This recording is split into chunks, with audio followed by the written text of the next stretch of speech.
Terima kasih Anda masih bersama kami di Sapa Indonesia Malam, saya Cynthia Rompas. Saudara, tidak seperti tahun lalu, kini pemerintah memutuskan upacara peringatan HUT kemerdekaan RI ke-80 hanya digelar di Jakarta, bukan di ibu kota Nusantara. Sementara Partai Nasdem mengusulkan Wakil Presiden Gibran Rakabuming mulai berkantor di IKN agar ada aktivitas di IKN. Minimal saya lanjutkan, kalau bisa saya ikut yang menyelesaikan. Walaupun kita sadar pembangunan ibu kota itu bukan pekerjaan yang sebentar. Nasib keberlangsungan ibu kota Nusantara yang merupakan proyek warisan Presiden ke-7 RI Joko Widodo kembali menjadi pertanyaan. Selain pembangunannya terdampak efisiensi anggaran era pemerintahan Prabowo, yang terbaru pemerintah juga memutuskan hanya akan menggelar upacara Hari Ulang Tahun RI ke-80 di Jakarta. Kalau informasi terakhir yang kita dapatkan, pelaksanaan perayaan 17 Agustus akan dilaksanakan di Jakarta. Panitianya sudah dibentuk. Ya, panitianya sudah dibentuk oleh Menteri Sekretaris Negara, sudah ada, dan PCO juga menjadi bagian dari panitia itu. Padahal tahun lalu selain di Jakarta, upacara negara peringatan HUT RI ke-79 juga digelar di IKN dihadiri Presiden ke-7 Joko Widodo. Meski di tengah keterbatasan fasilitas ketika itu, pemerintah memutuskan tetap menggelar upacara di IKN. Bahkan Joko Widodo memimpin langsung sebagai inspektur upacara. Soal tak ada upacara kemerdekaan di IKN tahun ini, Presiden ke-7 Joko Widodo menghormati keputusan pemerintah. Karena enggak di Jakarta, enggak di IKN, tanggapannya gimana? Semua keputusan pemerintah kita harus dukung. Karena pasti sudah melalui pertimbangan-pertimbangan yang matang. Ya. Pak Jokowi diundang juga untuk perayaan 17 Agustus. Wah, masih lama, masih sebulan. Polemik soal nasib IKN menjadi perhatian Partai Nasional Demokrat. Nasdem mengusulkan Wakil Presiden Gibran Rakabuming Raka mulai berkantor di IKN agar aktivitas IKN tetap hidup. Usulan lain adalah melakukan moratorium pembangunan atau menjadikan IKN sebagai ibu kota Provinsi Kalimantan Timur. Jadi kan nanti biaya pemeliharaannya mahal kalau tidak ada aktivitas kan gitu. Jadi kita meminta supaya ada aktivitas dengan cara Wapres berkantor di IKN. Pertimbangkan kesediaan anggaran dan kondisi politik saat ini, pemerintah juga dapat menggunakan IKN menjadi ibu kota Provinsi Kalimantan Timur dan menegaskan kembali Jakarta sebagai ibu kota negara. Penyelenggaraan HUT ke-80 RI kembali digelar di Jakarta. Bukan hanya soal lokasi, sejumlah pertanyaan muncul soal keberlanjutan pembangunan IKN. Tim Liputan Kompas TV. Saudara, upacara negara HUT ke-80 kemerdekaan tahun ini tidak akan digelar di ibu kota negara. Apakah ini tanda mulai diabaikannya proyek IKN warisan Presiden Joko Widodo? Kita akan bahas bersama anggota Komisi 2 DPR RI dari fraksi Partai Golkar. Sudah ada Mas Ahmad Irawan dan juga analis politik Direktur Eksekutif Parameter Politik Adi Prayitno. Mas Adi, Mas Irawan, terima kasih sudah bergabung bersama kami di Sapa Indonesia Malam. Saya langsung ke Mas Irawan. Mas Irawan, ini kan sudah dipastikan ya, HUT ke-80 RI tidak lagi dijadikan ataupun dilakukan di IKN. Sebenarnya legitimasi dari teman-teman DPR tahu tidak keberadaan ataupun keberlanjutan dari IKN sendiri seperti apa sih sekarang? Nah, yang pertama begini, bahwa terkait dengan penyelenggaraan atau selebrasi kemerdekaan tetap dilaksanakan di Jakarta. Karena bagaimanapun sebelum keluarnya Kepres pemindahan ibu kota dari Jakarta ke ibu kota Nusantara, maka maka selama itu juga bahwa Jakarta adalah ibu kota negara. Itu yang paling pertama dan yang paling prinsip. Sehingga kemudian menjadi wajar apabila kemudian pemerintah mengambil keputusan bahwa penyelenggaraan HUT kemerdekaan Indonesia tetap langsungkan di Jakarta, dan itu menurut kami tetap legitimate dan secara hukum juga masih oke gitu, masih oke. Jadi sesuatu yang sebenarnya tidak perlu dipermasalahkan secara hukum gitu. Nah, kaitannya dengan pembangunan ibu kota Nusantara, ya kami sendiri sebenarnya masih masih optimis seperti yang sejak awal Ibu Kota Nusantara ini menjadi satu kebijakan politik negara dan pemerintahan sebelumnya dari Presiden Joko Widodo gitu. Meskipun sebenarnya kami menyadari juga sejak awal dan juga seperti yang disampaikan oleh Pak Prabowo tadi, bahwa sebenarnya pembangunan ibu kota adalah pembangunan yang memerlukan waktu dan Optimisnya ini pembangunan akan terus dilanjutkan atau optimis ibu kota akan pindah ke sana? Dua-duanya. Dua-duanya optimis? Dua-duanya. Karena kenapa? Karena kita masih terikat satu keputusan politik yang sudah diatur dalam undang-undang, dan itu sebenarnya menjadi konsensus kita dan merupakan hukum bahwa ibu kota kami Nusantara di sana. Ya, Mas Adi, kalau memang momentum hari ulang tahun kemerdekaan adalah momentum yang besar. Kalau tahun lalu kita rayakan bersama-sama di Jakarta dan juga di IKN. Bahkan Pak Jokowi saat itu hadir juga ke IKN. Apakah ini menjadi bukti ketika tahun ini tidak dilaksanakan di sana, artinya IKN diabaikan? Ya, saya kira memang sulit untuk membantah bahwa IKN kali ini bukan sesuatu yang dianggap proyek yang terlampau strategis dan menjadi prioritas.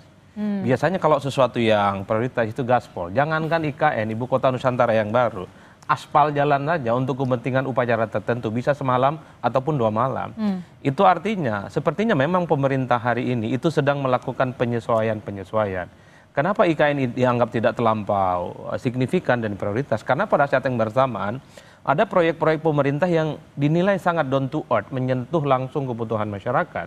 Karena kita tahu kan, ngurus IKN ini bukan hanya sebatas misalnya dananya sedikit, tapi membutuhkan dana yang sangat luar biasa. Jadi menurut Anda tidak menyentuh masyarakat? Ya kan per hari ini tidak ada sesuatu yang kelihatan berdampak secara signifikan langsung.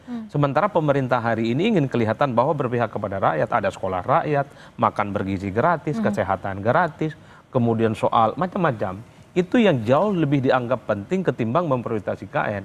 Oleh karena itu saya selalu mengatakan IKN ini per hari ini boleh kita sebut sebagai ya laya mutu walayah ya ada, tapi terkesan tidak ada. Itu IKN hari ini. Anda berarti mau bilang juga bahwa kalau misalkan pemerintahan saat ini lebih ingin bersentuhan langsung dengan masyarakat, tapi IKN tidak, artinya Pak Prabowo? Artinya IKN itu terus jalan, tapi tidak terlampau dianggap prioritas seperti pemerintahan sebelumnya. Kalau pemerintahan sebelumnya kan kelihatan sekali ini gaspol, anggarannya jor-joran, kerjanya bisa 24 jam non-stop. Nah per hari ini hanya kelihatan bekerja, infrastruktur dibangun, tapi dinilai tidak terlampau siap untuk memperingati kemerdekaan yang ke-80. Dan itu yang sepertinya membuat kenapa upacaranya nggak di-IKN. Berarti itulah yang bisa disimpulkan dari analis politik. Gimana Mas Irawan, benar nggak sih kayak gitu? Sekarang pembangunannya itu udah tidak sejor-joran dulu? Memang yang pasti satu bahwa setiap presiden memiliki program prioritas pemerintahannya.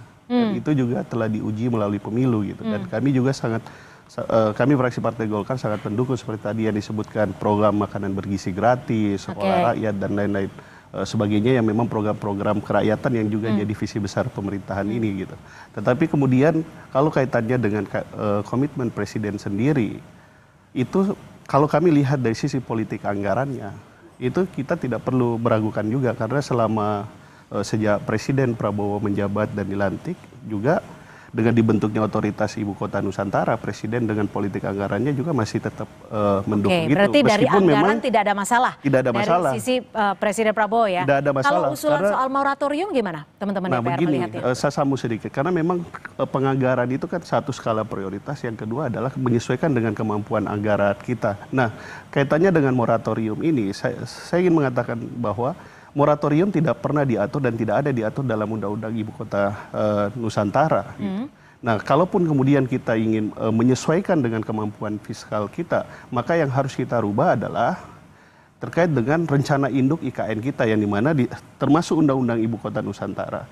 Kalau moratorium, saya sendiri pernah menyampaikan bahwa itu ide yang kita tolak kalau moratorium, karena itu membuat proses pembangunan itu jadi terbengkalai dan infrastruktur yang telah dibangun itu akan terbengkalai. Dan IKN sendiri memang masyarakat kita juga harus kita berikan pemahaman bahwa... Tapi gini Mas Irawan, dari pemerintahan Pak Jokowi dibandingkan dengan pemerintahan Pak Prabowo, pembangunannya masif yang mana atau sama?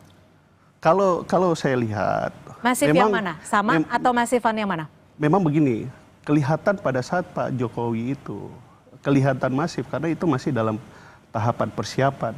Jadi mulai dari proses penyiapan infrastruktur hukumnya, terus tanahnya dan lain-lain sebagainya, sehingga masyarakat attention terhadap itu, melihat itu sebagai sesuatu yang masif gitu. Tapi dari sisi keseimbangan anggaran, terus alokasi dan lain-lain sebagainya, saya kira sama saja. Sama saja. Saya kira sama saja. Dari dukungan APBN loh ya. Dari dukungan dari anggaran, dari pendanaan artinya APBN. Ya. Bukan swastanya. Bukan swasta. Mas Hadi, kenapa kalau swasta berkurang sekarang? Wah, kita nggak tahu, itu kan otorita. Kali aja punya ini bisikan. Mas Hadi, kalau dilihat dari apa yang terjadi saat ini, gestur yang ada tidak sih simbolik yang bisa dibaca oleh Anda terkait dengan keberlangsungan IKN? Tapi usai jeda, tetap bersama kami di Sapa Indonesia Malam.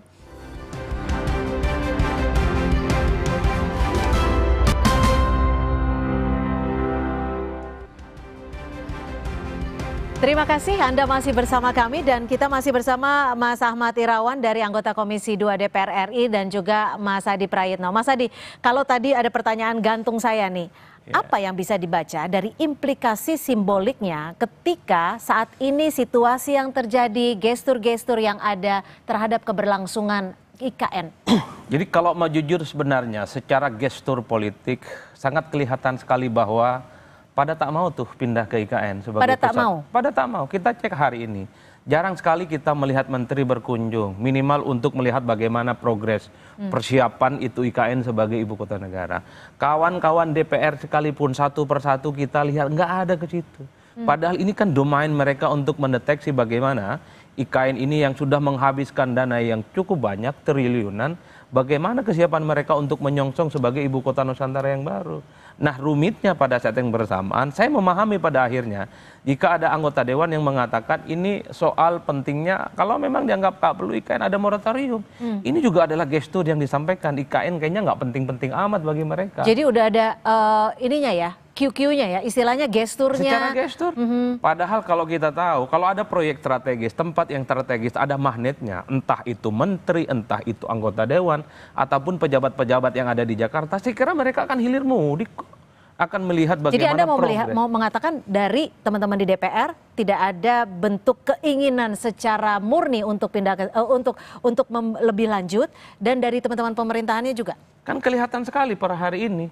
Minimal ya di pemerintahan dan periode yang baru ini saya melihat IKN ya memang betul terus dilanjutkan pembangunannya. Tapi kalau bicara tentang siapa yang siap untuk tinggal di sana, itu yang kemudian semua angkat tangan. Nah, bicara soal siapa yang siap, Mas Hadi. Itulah yang mestinya kita pikirkan. Untuk apa membangun infrastruktur macam kanan kiri, ada kantor, mungkin Wapres juga dibangun kantor kementerian.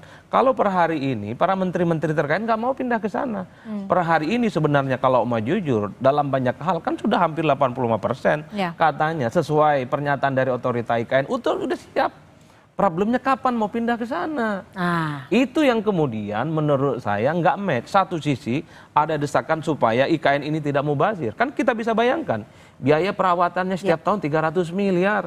Kalau ini dipakai buat makan bergizi gratis, soal sekolah rakyat kan luar biasa. Itulah yang kemudian membuat sangat dilematis dan sangat kompleks. Ayo dong, ini sudah dibangun sekalipun lambat dan kira-kira siapa yang mau memulai di sana tinggalnya? Kan itu pertanyaannya. Gimana Mas Irawan, dari teman-teman di DPR gimana? Ada soal usulan moratorium, ada juga usulan dari Partai Nasdem soal Wapres untuk berkantor di sana. Gimana menurut Anda? Begini, kalau kita bicara ibu kota Nusantara, kita bicara dalam 4 tahapan besar. Persiapan, pembangunan, pemindahan, kemudian penyelenggaraan pemerintahan. Sekarang di tahap? Pembangunan. Masih di pembangunan? Ya, pembangunan. Artinya nggak masif dong pembangunannya kalau udah bertahun-tahun? Ya, karena memang disadari kalau kita buka Undang-Undang Ibu Kota Nusantara itu mengatakan memang pembangunan itu tidak bisa berlangsung cepat gitu. Bisa 10, bisa 20, bisa 30 tahun. Ini memang sesuatu proses yang terus berjalan gitu. Kalau tapi kemudian, sekarang kondisinya bisa tidak untuk langsung mulai berkantor di sana? Nah itulah yang nanti itu masuk dalam tahapan pemindahan yang kami sendiri menunggu dan itu semua kita menunggu apa yang akan dilakukan oleh Bapak Presiden Prabowo. Kalau kemudian Presiden menyampaikan atau mengeluarkan keputusan Presiden terkait dengan pemindahan ibu kota, ya semua harus semua harus pindah ke ibu kota Nusantara. Tetapi sekali lagi bahwa tahapan itu kita belum sampai memang pada tahapan tersebut. Sekarang masih dalam tahapan pembangunan. Nah, kembali kepada pertanyaan, apakah kemudian wakil presiden harus berkantor di sana? Satu, untuk menjawab hal tersebut, yang pertama tentu sebagai wakil presiden, yang pertama adalah satu, jika terdapat penugasan dari presiden. Itu satu. Tapi yang kedua, kita harus mengatakan bahwa wakil presiden Gibran Rakabuming itu menyandang yang namanya power reserve, kekuasaan cadangan, di mana dalam dirinya itu melekat bahwa ketika misalnya tadi ditugaskan untuk mewakili presiden dan lain-lain sebagainya, tentu itu dari sisi jarak dengan presiden harus berdekatan, untuk memudahkan koordinasi dan jadi tidak mungkin ya usulan Partai Nasdem untuk Gibran pindah ke IKN ya? Ya, moratorium sudah pasti tidak mungkin, kecuali kemudian kita melakukan revisi terhadap Undang-Undang Ibu Kota Sekarang Nusantara. Pertanyaan besarnya adalah kepastiannya, apakah IKN diabaikan atau tidak? Sekarang kalau kita berpegang pada Undang-Undang Ibu Kota Nusantara, IKN tidak bisa kita abaikan. Proses yang telah disepakati dan menjadi sebuah konsensus politik dan itu berlaku secara hukum, berarti itu mengikat baik presiden maupun DPR.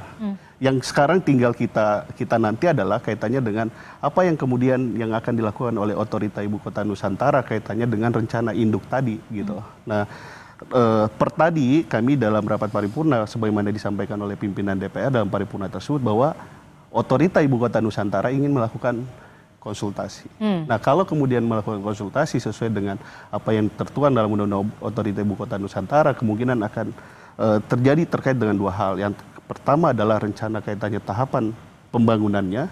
Yang kedua kemungkinan adalah skema pendanaannya.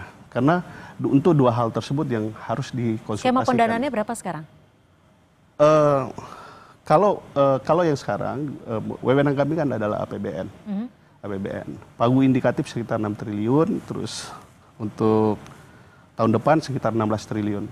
Otorita Ibu Kota Nusantara minta tambahan anggaran sekitar 16 triliun. Oke, Mas Adi, ada surat permohonan untuk konsultasi dari Kepala Otorita IKN. Dan ada juga kalau dulu kita cita-citanya mendengarnya adalah pemerintahan bisa langsung mulai dilakukan di IKN segera mungkin. Tapi hingga saat ini kan juga belum. Dan kita masih menunggu arahan dari Presiden Prabowo. Betul. Dan bagaimana Mas Adi bisa melihat, membaca dan juga memaknainya ketika ada pergeseran agenda dan juga penjadwalan terhadap keberadaan IKN sendiri? Ya, saya kira memang butuh penyesuaian ketika ada pergantian kekuasaan politik dari Jokowi dengan Pak Prabowo. Dulu kan yang disebut dengan keberlanjutan itu segala sesuatu yang dilakukan oleh Pak Jokowi itu otomatis dilakukan oleh Pak Prabowo. Tapi kan dalam prakteknya tidak. Misalnya infrastruktur tidak lagi dibangun secara masif. IKN dulu dibayangkan akan gaspol, ternyata juga tidak terlampau gaspol. Jadi wajar kalau kemudian otorita IKN ini mencoba untuk mencari titik temu, mencari keseimbangan minimal untuk menepis amputasi dugaan-dugaan soal masa depan IKN. Kalau ada masukan dari DPR, ada masukan dari pemerintah, ada masukan dari menteri terkait, jadi otorita IKN ini bisa menjelaskan secara komprehensif kira-kira kapan ekosistem kehidupan IKN itu akan dimulai. Per hari ini satu-satunya yang ditunggu oleh publik kira-kira ini sudah dibangun IKN, dananya sudah banyak, pemeliharaan fasilitasnya tiap tahun juga banyak. Kapan nih aktivitas yang terkait dengan pemerintahan pusat dilakukan? Kementerian terkait kah? Apakah Wapres kah? Apakah ASN kah? Yang bisa diklaim juga sudah mulai di IKN. Kan itu yang sebenarnya terjadi. Wajar kalau kemudian per hari ini publik mengatakan ketika bicara tentang IKN, yang kuat itu justru desas-desusnya. Bukan soal kapan kepastian, ekosistem ekonomi dan kehidupan sudah mulai ada di sana. Apa itu desas-desusnya? Kemarin ada tambang ilegal tiba-tiba muncul, ramai itu barang. Kemudian juga muncul prostitusi dan seterusnya dan seterusnya. Itu kan mencoreng bagaimana marwah IKN yang sebenarnya kita ikhtiarkan supaya ini menjadi ibu kota Nusantara yang baru, yang konon ini adalah sebagai upaya untuk membangun bagaimana jembatan ekonomi itu semakin merata. Dan juga bukan hanya di Jakarta Indonesia. dan bukan hanya di Jawa. Inilah yang saya kira per hari ini mungkin sebentar lagi kita akan memasuki tahun 2026, mesti ada semacam guidance kira-kira supaya tidak ada tanda tanya terus yang muncul. 2027 atau 2028 fix dan firm semua pusat pemerintahan pindah ke Ya. IKN. Kalau itu yang terjadi, orang lagi nggak akan berspekulasi. Karena harapannya adalah jangan sampai anggaran yang sudah disiapkan ini menjadi sia-sia. Karena lagi-lagi ini adalah anggaran yang sudah disiapkan oleh pemerintah Indonesia seperti itu. Baik, terima kasih Mas Adi Praitno, Direktur Eksekutif Parameter Politik, sudah berbagi perspektifnya, dan juga Mas Ahmad Irawan, anggota Komisi 2 DPR RI, untuk informasinya. Terima kasih. Sama-sama.